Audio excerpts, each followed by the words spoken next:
till the lights go down, down, down, till the lights go down, down, down. I've been feeling alright, I've been taking one. Yo, what is going on, guys? Crypto Vibes here, also known as Crypto, bringing you guys another video, and today I'm doing a little something different, and I have somebody with me. Go ahead and introduce yourself, man. Yo, it's your boy here, Jay. Yo, alright.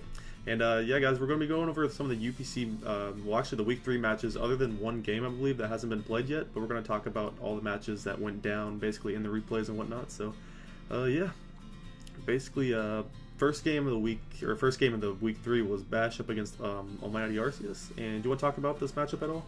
What you see? Okay, so looking at the matchup, I feel like Bash has the matchup because of the fact that Coco kind of runs through, unless you don't count drill or the Zygarde. Yeah. I mean, if he like chips down those ground types, then he can, yeah, Coco can just go in. I see what you mean. Yeah, and then Mega Metagross can also go in, and like Grass Knot for the Hippo would be a nice tech as well. Yeah, that's for sure. If you, I don't know if you were looking at the team right now, but actually I was on the matchup, and Arceus actually brought triple ground, which is actually pretty funny. How do you think Bash should try to like combat that? What? It punches everything that's like weak to it. Yeah, for sure. I can see. I don't remember the matchup or the game, how the game went exactly, but Como actually has a pretty strong matchup. If it gets a DD up, I can notice that. It really punishes things, for sure. Definitely get its hazard threat. Yeah, for sure. And I know Arceus, before this game, he's had a tendency of running sub Zygarde a lot, so Bash should probably prep for that accordingly.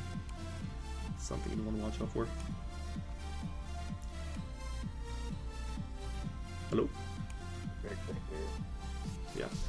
But yeah, what are the Z move users on both teams again?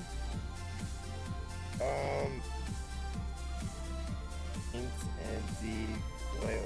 Okay. Not bad, not bad. Z Coco and Z Torrentee. That's my boy picking Torrentee. But yeah, I guess I can go ahead and hop into his replay and we can just like break it down turn by turn or whatnot.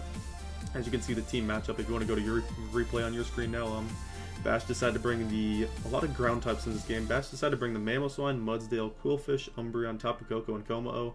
And Arceus decided to bring the Zygarde 50, Tapu Lele, or Zygarde 100, I'm sorry, Tapu Lele, Excadrill, Darmanitan, regular Sableye, and Hippowdon.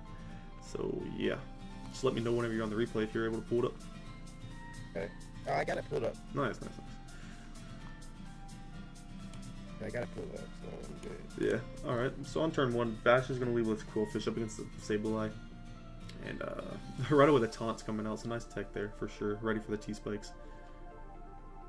And going to burn the Umbreon, or attempt to burn the Umbreon, but the Dark typing is going to save him there. It's really cool.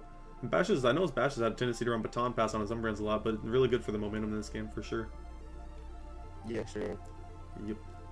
Early on, it looks like Bash has a ton of momentum, clicking U-turn, Baton Pass with everything. And yeah, as you can see, Bash actually brought the Icicle Spear on the Mamoswine too, which is something I think he pointed out to me before the game, is because Arceus has brought the sub Zygarde a lot, Icicle Spear is actually really cool for that.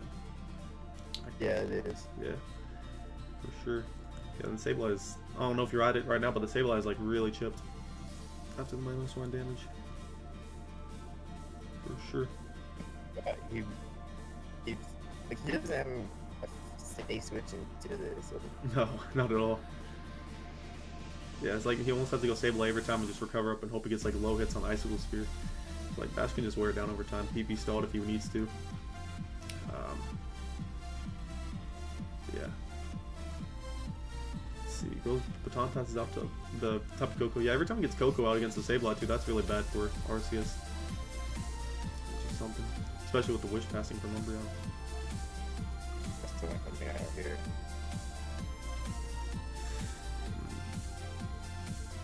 Alright, I don't know if you're not at the part yet, but Sableye just went down actually.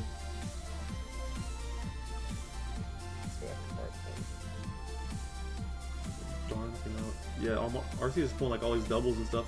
He's taking unnecessary damage, it seems like, but I guess this is the best way to get around the Koko.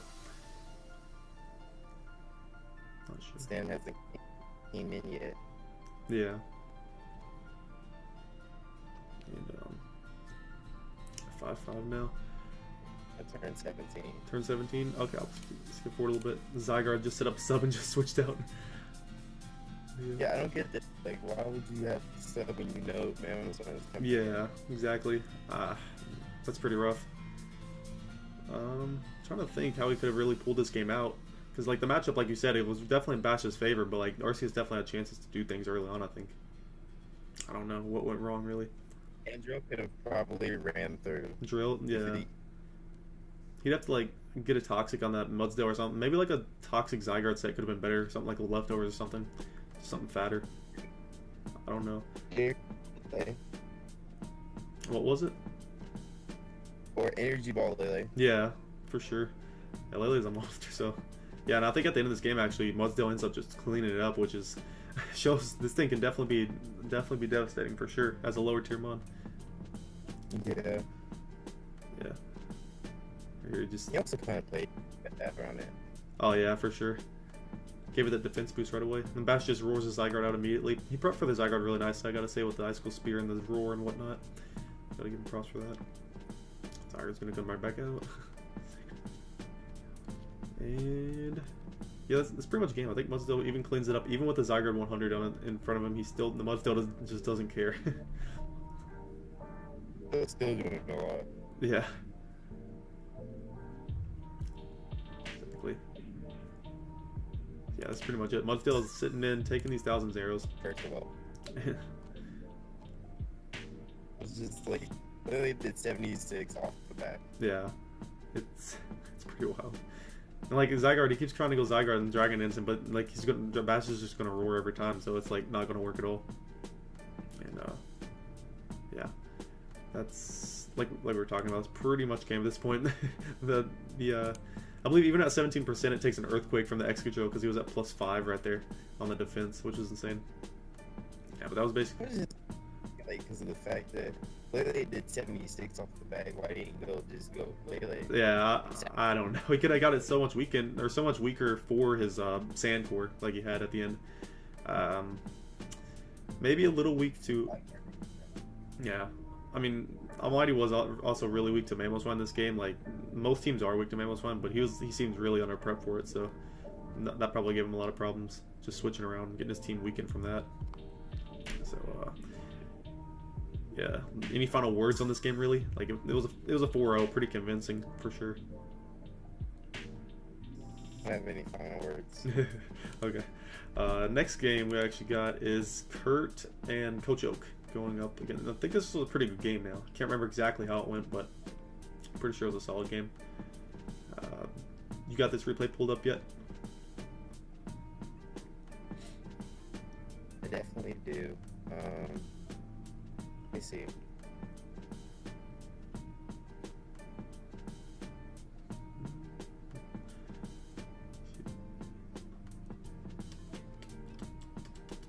I love the Executor in this match.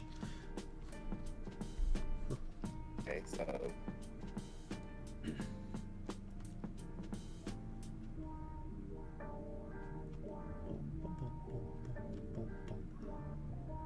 Loki's team will like make them all out food. Yeah, and surprisingly, like he doesn't bring it.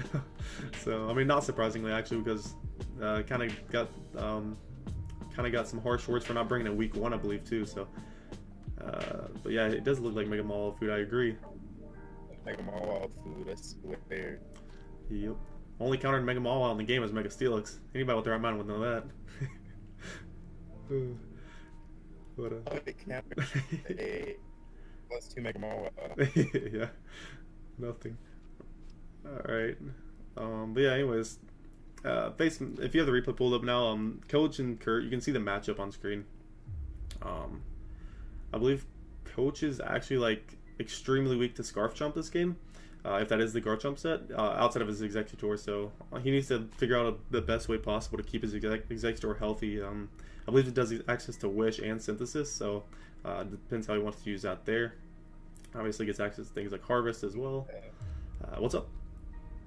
I can SD up and like kind of hit hurt his team pretty Oh, hard. for sure. Yeah, it's a huge threat against him. I agree. Yeah, and coach, like ever since the draft, he actually had a huge ground weakness, so that's just gonna be a big problem ever since. So yeah, Just you. I guess we'll hop into turn one, see what went down. As coach is gonna lead with his Bisharp up against the Garchomp right away, no surprise, and Executor is gonna come out immediately, basically showing that the Garchomp this is his main switch in, which really isn't a surprise. And it's gonna immediately show the Wish, so really nice prep, I guess, on Oak's part, as he has a couple Wish passes on his team, I believe, like Audino, and actually Executor showing to be a pretty solid one this game. So yeah. But Shaman doing what it does best, getting those special defense drops with the Seed Flare. Gonna force the Executor out. I know, that did so much, dude. And like, yeah, this is the thing. Oak uses Wish passing really nicely in this game, and he has been all season, so give him props for that. Does miss a really unfortunate Stone Edge on turn 6, for sure. Yeah, oh my god, turn 8. Yeah, the Trick Room, yeah, jeez. And it forces pretty much 2 lives, down to a Focus Sash, obviously the Cephalon, but... And right here, I was really surprised on turn 10 that Kurt actually didn't go for the Pursuit with his Drapion onto the Blacephalon if he didn't have it. But if he did have it, I definitely would have pursued it right there, just because Blacephalon's a pretty big annoyance to things like the Togekiss and Shaman still. Well, I guess mainly the Shaman, but just pressures his team a little bit. So kind of surprised he didn't go for Pursuit. I guess he didn't have it at that point. But he's going to knock off the Pop Berry on the Nidoqueen, which is pretty cool. For sure. Oh. Yeah, my voice is so hoarse, man. Okay. First powers into the Porygon 2. Yeah. What do you think about this game so far? It's so far going good. And hope anything. Yeah. Hope is favorite. Oh, for sure. I think this was probably this was a really solid game this week. One of the better ones in my opinion. Just back and forth, really solid. Of course, I haven't seen yours yet. You got to explain yours and stuff, and thinking your process and stuff. Can't wait to hear that, for sure. And then, yeah, the Nidoqueen finally goes down to the Porygon 2. Kurt really abusing his Trick Room team, which is cool. Really nice on his part. Mega Mall would have been nice on it, but doesn't bring it. I know, right? Yeah. Brings out the this Executor though, man, proving its worth with this Wish. And also Kurt's back in the rest again on a Shaman, not taking full advantage of the natural throw ability. Pretty solid. But I have one issue. Why would he bring a rest versus like the team? Yeah, I don't know. That's a good point. Synthesis would have been a little bit better. He did bring rest in his game against Sketch with the Rain team, which definitely made a lot more sense. But like a game like this, I definitely think Synthesis would have made a lot more sense. Can't even remember. Knocked off and turn 26. Yeah, that's pretty big actually. Because the Porygon's no longer like a big. It's not longer a switch into things like Blacephalon anymore, which is pretty good for Oak. And, yeah, honestly, with the Blacephalon at 1% right now, this Shaman is the biggest problem for Oak at the moment. If he can get this thing weakened or out of the way. Because it deals with this Executor. He's going to be able to get Spadef drops with the Seed Flare. Deals with the Terrakion if it's high enough, and it deals with the Feeny. And obviously the Blacephalon's at 1%, so Shaman's definitely a nuisance right now. Yeah. It misses a Seed Flare right there on turn 33 on Fort. He's going to rest up again. Man, imagine if Oak caught the Shaman on the turn. He thought he was going to go for rest and actually hard switch his Tapu Fini on Shaman. That'd be wild. Oh my god. That'd be a top play right there. We gotta try to find like the top plays in these games too, just like that'd be cool. Oh, Chomp took the Z move. Oh shoot, yeah, Chomp eats his dude, and that was huge too because you'll see in the end game actually. That was huge. And here comes Executor. Like Kurt was definitely playing it really safe, going for the EQ every time the Executor came in, which I mean he was in the position too because he was up him on at this point, 5-4. I guess. I don't get why he off there. Oh yeah, the obvious, especially after the Wish, that was really obvious. So yeah, definitely caused some problems, I believe, for sure. And that turn 42 miss. Yeah, that was huge too. Like Oak missed 2 pretty crucial Stone Edges. I believe the first one on the Necrozma early on in the game, or the Necrozma Dawn Wings, did like 40-some%, almost half. So that was definitely a big miss early on. And that one there against the Togekiss definitely sucked too. But his Terrakion was able to take advantage of the justified boost by getting rid of the Togekiss at least. Did Shaman run out of Sea Flare? For some reason, doesn't let me hover over and look. I'm not sure. It's definitely getting low though. And man, Oak made a nice play on turn 47, predicting the Shaman rest, and he went hard into his Blacephalon, basically giving it a chance to get some damage off, if not a kill, which is really solid. And he gets a crit on the Porygon too on top of that. So, pretty nice. This man now reveals toxic. Yeah, I know, it's so late now. I guess, I don't know, I wasn't really paying attention earlier on. Was the terrain up most of the time, or was it not? Oh, he's sacking his P2. Yeah, I don't know how I feel about that. I guess he didn't really switch into Terrakion, but eh. There he goes. He goes for the crunch finally and gets the Executor, which was a pretty nice play right there.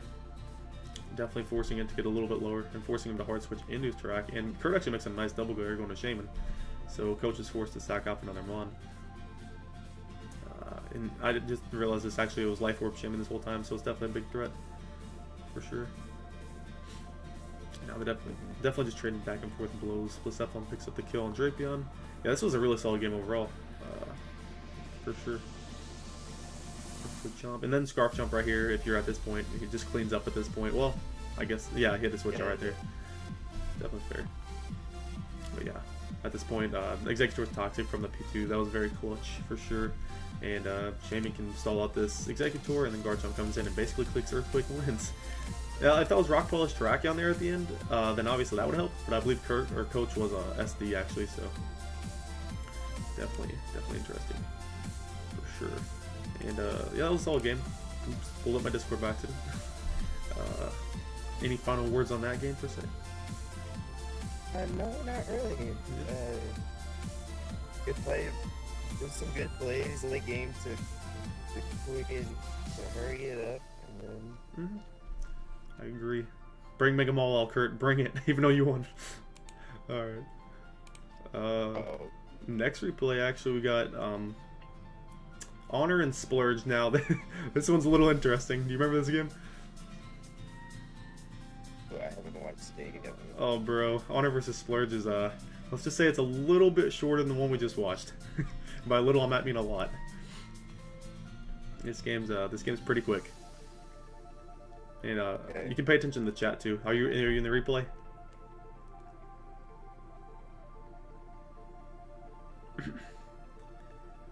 You in the replay, Jay? Yeah, I am. Oh, okay. And as you guys can see, Splurge actually is elected to bring his Mega Diancie, Mienshao, Druddigon, Kartana, Claydol, and Alamomola. Pretty fat team. He's got Trick Room potential and whatnot between the Claydol and... I mean, I don't really see too many abusers outside of maybe the Druddigon. But then, obviously, on Honor's side, he's got the Lunala, Arcanine, Regirock, Araquanid, Thundurus, Incarnate, and the Naganadel, which all look so freaking scary. Who would you give the team matchup to, just based off of this? I would probably give it to Honor, because Lunala looks like it would run. Oh yeah, there's not a dark type Honor Splurge's roster that he brought to this match, so definitely looking like a threat.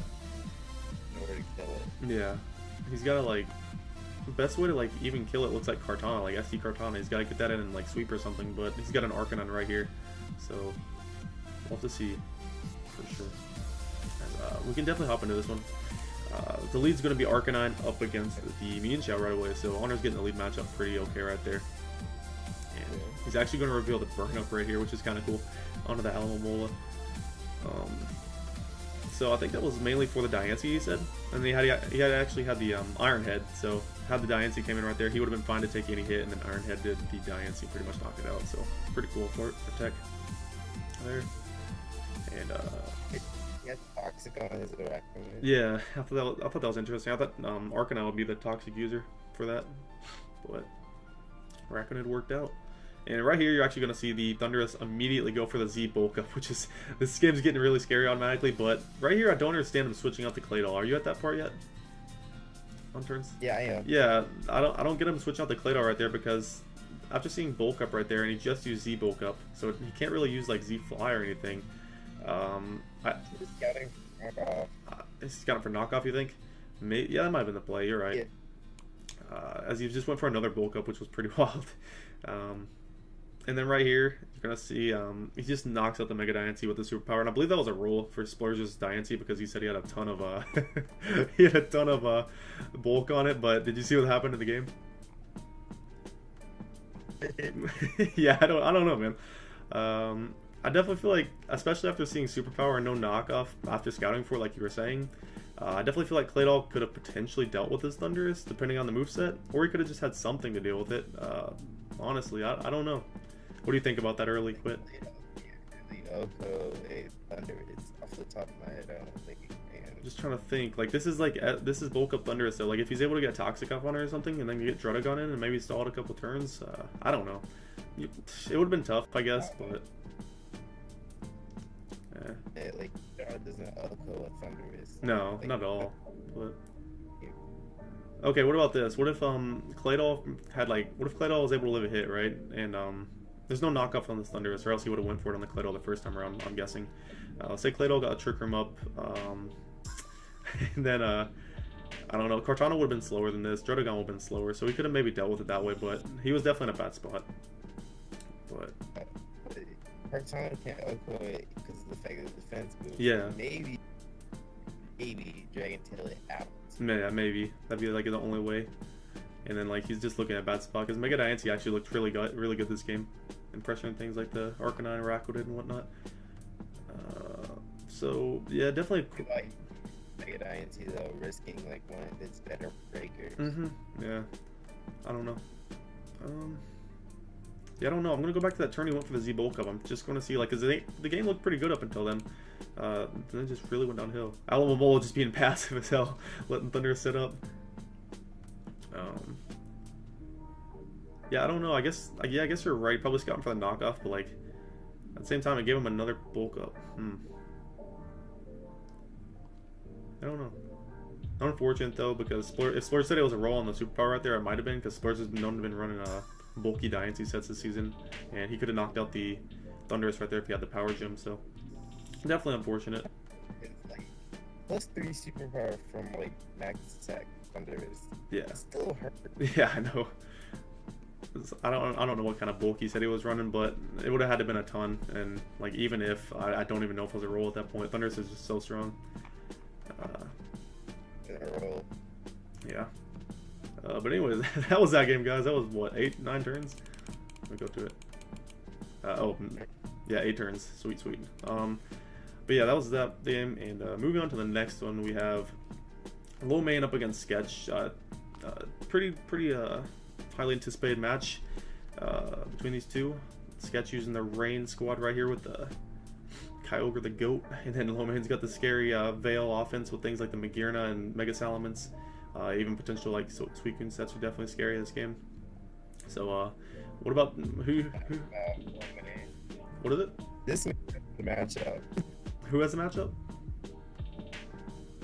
I'll go out smack about Low Main. He has the. Yeah, I kind of agree. Goes right through. Yeah, for sure. The Mega Man and Veil for sure. Yeah, his whole team is disgusting in Veil, man. I don't understand how he got some of this. Let's see. I'm trying to think. Like I noticed. What did you say something? Yeah. I noticed Suicune was definitely a little bit of a problem at the beginning of this game, even before team preview. Mega Man X is really the only thing to pressure it, and if he's able to get a couple Calm Minds up, then Sketch is definitely going to have a lot of problems against it, just looking at the team.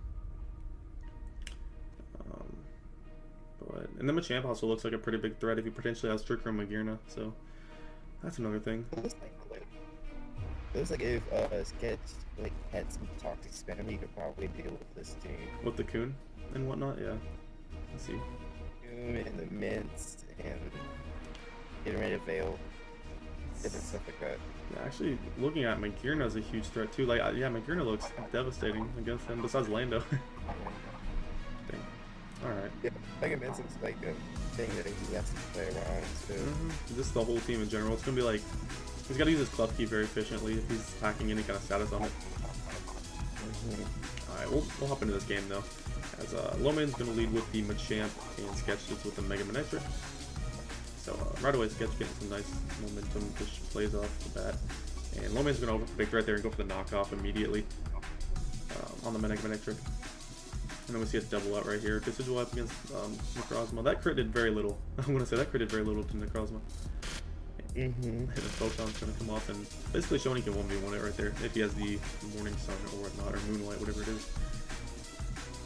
Goes for the Thunder Wave on the switch this weekend, which is good and bad because obviously he status it with the yellow color, but he cannot toxic it now. And then right here, I guess Loman predicted the Thunder, went Ninetales immediately, so definitely interesting. What is it? Still got hit in tail. Yeah, no, that was wild. Yeah, what is that? Drop down to 50% or something, or is it still 75 or 70 or whatever? I think 50. Oh god. I think it's 50. Yeah, that's lucky then. Like, I still think that was a little bit, like, yeah, I guess it was really one of his only better switches at that point. Like, the Decidueye was kind of low, and, like, Kyogre could definitely have Ice Beam, so I guess it was the play to make. And, had he got paralyzed right there, that could have been really bad, though, because it means that the Ninetales wouldn't have been able to get Veil up on this turn, even, or definitely not, or not on this turn, but maybe later in the game, but it just would have been bad if he got parried. But I guess if it was 50%, it was kind of risky. Just catch to go for it, so. He's going to switch out the Kyogre, go right into the keys, and this is where it sucks for Sketch. What's up? I said if he had like, if Sketch had like Calm Mind and he was like mono water staff, he probably could have beaten this Magirna 1v1. Yeah, even behind Veil, I guess you're right. He actually revealed though he was AV, so that's going to come into play here shortly. But yeah, I agree with you. Calm Mind definitely looked like a big threat after looking at the matchup. This is definitely got blown away. Yeah, I know. And this is definitely where the defog on no defog on Klefki kind of sucks, because he would be able to just defog on this Ninetales for free essentially, even if it's nasty blood, like because he could have Flash Cannon on this Klefki and basically chew any +2 hits. So have a defog right here would have been nice. What's up? Yeah. And right here we're gonna see that I believe Sketch was rep the Flash Cannon on the Coon, and good, nice 3%. And yeah, this is where things get a little scary because Suicune's gonna go right to the Calm Mind behind Veil. So even with the Mega Manectric in the Suicune's face, like Suicune's definitely the bigger threat at the moment. And it's like a Mega Hog that cannot recover. Yeah. Agreed, and this is where the game gets a little scary, as even that water spout right there still did 40s to Magirna with the Calm Mind boost and the Aurora Veil up. That's insane. Sketch does miss an Origin Pulse right there, which definitely sucks. As wouldn't have been able to. Oh, and that was a nice play by Loman there. I gotta give him credit for that one. Well, I guess it was a pretty obvious play, but it was a nice play. Turn 14. You see that one where Trick Room's on the last turn where Kyogre's about to die? I was like, remember, he was trying to flex. He was trying to flex, exactly. And then right there, he Ice Beams on the Lando. I guess like he had no reason to do anything else because Ice Beam killed the Kyogre from that range and it hit whatever came in. So, and then Beartic's gonna die to the Gigavolt Havoc. So, that's the play there, like try to go into Klefki. Yeah, I mean, yeah, I could have. Yeah, I agree because he could have Thunder Waved and played around with potential pairs. Yeah, because Beartic was definitely like if you look at Beartic. After Rain goes back up, Beartic's actually a pretty big monster to Loman's team if the Suicune's damaged. So he lost a lot of his offense immediately, which definitely sucked. Yeah, it does. And then sacks the Bubble Buddy Kyogre right there. Yeah, for me though, like the game's kind of getting like it's definitely a bad spot for Sketch at this point. I'm trying to think if the Necrozma some kind of setup variant, maybe it could win at this point, but I don't think it is. And Suicune's just gonna call my Ned's face. Yeah. But later on, the Klefki reveals heal block, and I think if if Sketch didn't pair the Suicune, he could have toxic it and then he'll block it. Yeah, no, that's true. And then, like, yeah, that's true. Maybe if he would have been able to do that and keep his Beartic around, and then somehow keep Kyogre as a sack too, maybe tried to win with Beartic, but I guess that was really tough at that point with the Magearna setup and stuff. He had to sack stuff. So he had to sack something. So yeah, and Suicune wraps up this game, I believe. If not, then if not, then Lomain's going to double up to something to finish off the Klefki. But definitely, like, the key thing for me was not being able to have the defog on the Klefki, which sucks for sure. The key thing for me was not going hard Klefki. Like when he had Kyogre versus Magearna and Chikram, he should have went hard Klefki first. Mhm. The ice beam was pretty obvious. Right. He had no reason not to click it. For sure. That game ended up 5-0, I believe, but definitely two good players, so I could see them meeting again in playoffs or something, hopefully. But yeah, get into our last match. Jay, you're very familiar with this one. We'll go ahead and hop into it. And yeah, I'll go ahead and let you start this off. Here we go. Oh. He got the matchup because my team cannot handle Sun. Like my only Right. Sun answer is Gladios. Mm-hmm. And it's there. Annoying. Yeah, I agree. You definitely struggle switching into things. For sure. Oh. Off of this first turn here, I can pretty much explain most of my play. Okay. But Hop into it.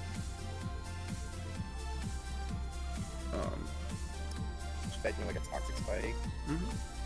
Oh yeah. I could. Spike doesn't get spiked, but it gets toxic. Yeah, that's pretty weird. Well, I mean, that's cool. Does Greninja get spikes?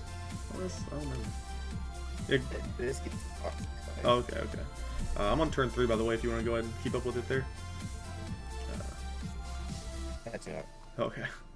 Oh god, did that credit explosion matter, by the way?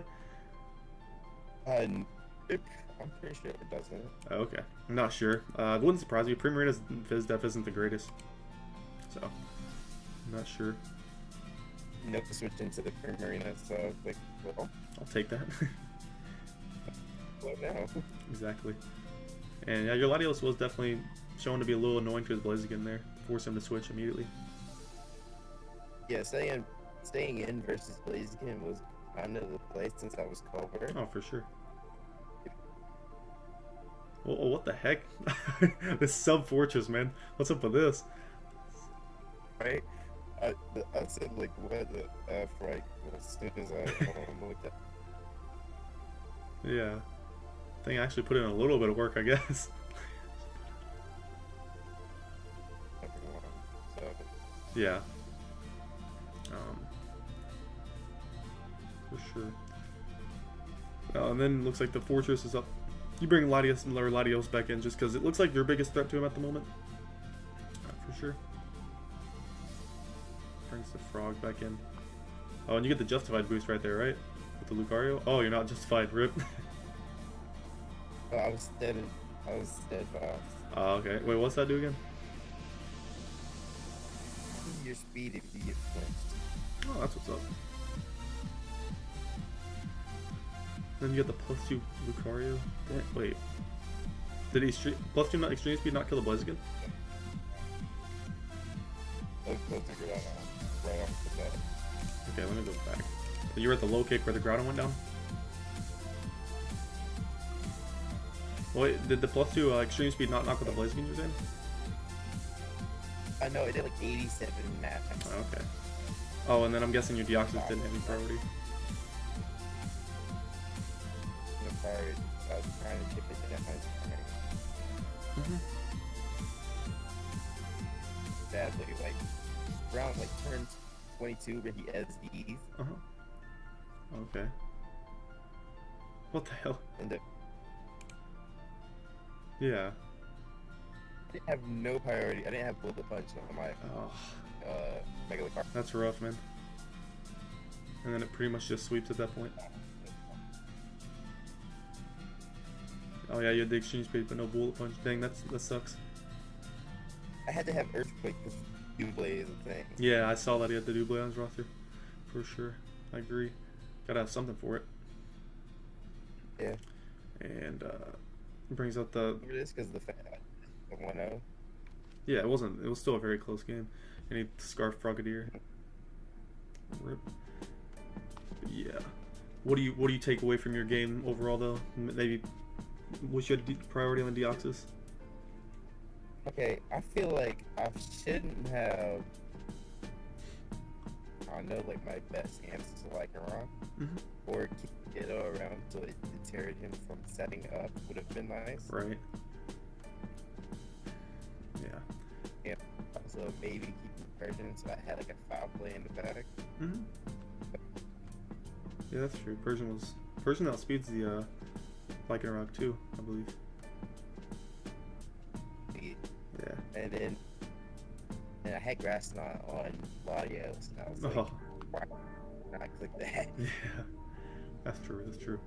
Yeah, so maybe, yeah, I definitely agree. Maybe could have kept the Landers around a little bit longer, but like you don't really switch into all with Primarina, so I mean, clicking Explosion right there wasn't the worst play in the world. Explosion there just because of the fact that I had no switch. Yeah, at all. I agree. And when you don't have any switches, you might as well take your life for its own. So I mean, it's definitely worth it in that scenario, I guess. But yeah. So what? That was, one of his team members. Nice. Yeah. All right. I can actually jump into the. I'm gonna go on the dock right now and look at the records. I think that's what I'm gonna do. If I can find it. A sheet. Yeah, the record sheet. So my record. All right. So the UPC Season 3 dock. Top team at the moment's Lomain. He's 3-0 plus 15. Jesus. And then Mega Mint's carrying him, man. What's up? And then Magirna. I know how nasty that thing is. I had that last season. Thing's good. I can only imagine with Veil, dude. Jesus. And then for next, actually Bash. I think it shows Honor ahead of Bash right now, but Bash should be ahead of him just because Bash is 3-0 at plus 8. But then you got teams like Honor is 2-1 plus 9. You're 2-1 plus 4 right now, which is still really solid. Plus 3. All plus 3?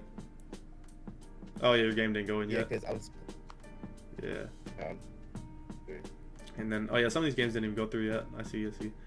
Sketch is still 2-1 plus 3, pretty solid. And then there's a lot of 1 and 2s at the moment, with Splurge and being 0-3, and then Sumami still has to play his game, and he could potentially be 1-2 or 0-3. So definitely still early, so hard to say. And then if you look at the kill leaderboards, Tapu Koko's taking the lead right there. Bash representing Coco, so with 8 kills right now, pretty solid indeed. Honor did a very nice job with this. Are you the one clicking around on the dock right now? Is that somebody else? What the heck? I don't know if that's you or not, but yeah, I like the league leaderboard and whatnot. Pretty cool. Shows the pick that every mon was taken to. Like Kyogre is on the top 10 kills leaderboard and it was picked number 1. I see that.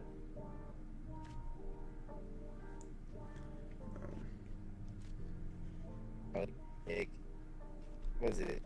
The lowest is like pick 122, and that was the Thundy, and it's up there. Oh god, yeah, let's put in work. Like I'm trying to look like the Scrafty's still up there too. That's pretty cool. That was a very late pick. Just a mon you wouldn't expect up there. You're putting in work with your Mega Lucario and Latios, so I see you. Yeah. For sure. Latios did last week. Oh dang. That's what's up. And then I guess we can go to the schedule and we could talk about like basically we're gonna try to do this every week, guys. And talk about the matches and whatnot. This week, unfortunately, we didn't have the Sumami and Hobie's match go down, but we'll talk about next week's matchups and like all of them hopefully, as we can talk about the matchups. Week 4, Kurt will be going up against Splurge. That should be a pretty solid matchup. 2 teams that have been using Trick Room a lot this season so far, so that'll be interesting. And then you are going up against Arceus, I believe that's who that is. The face of the Zygarde one. Oh yeah. Get ready for that subset, man. But yeah, that should be a good match for sure too. And then Honor's going up against Grape. So the Sun up against Honor is very scary. Thunderous, Naganadel, Lunala team. Hunter's got a Sierra team, so that would be cool. And then also probably this is one of the more highly anticipated matches too as well. Bash and Lomain, the two last undefeated teams will be going against each other. So Bash is good as long as he doesn't let Vale get up. oh god, yeah, Vale. Once Vale goes up, dude, Mega Mints and Magirna, dude. Like I don't see how you stop that. That's gonna be rough. But like yeah, once like you said, for sure. Bash does have some good things though in that game potential, I think, on his team. I won't go ahead and say anything though. Don't want to give it away, but yeah. Then next matchup we have Tsumami and Coach, which also will be a good matchup. Like Tsumami's a really good player, and like he's went off to a bad start so far, but I know he'll bounce back, so that'll be a good game. And then last game is yeah, that's true. And then the last game is Sketch up against Hobie, so that should be fun to watch too. So a lot of good games overall. In the rain. Oh my god. Wait, what? Who's in the rain? What is he have? Oh, Okay. Yeah, Pelka in the rain. Oh yeah. Yo, he's brought. I saw Hobie brought Z heal block one of the weeks too. That'd be kind of cool to see him. Like, oh my, you get a +2 special attack. Okay. But yeah, that's. Yeah, I know. Jeez. Yeah, Calgary versus Pelka. That'll be a long one. I guess that's it for all the match stuff. Like, can you think of anything else you want to talk about for this week? Really? Alright. Alright. Well, hopefully if you guys enjoyed, be sure to leave a like and subscribe. Go ahead and check out Jay for sure. I'll link his channel down below. I don't know if you're doing uploading at the moment, but I'll still link you for sure. And yeah, any last words, man? Hello? Okay. Alright guys, peace.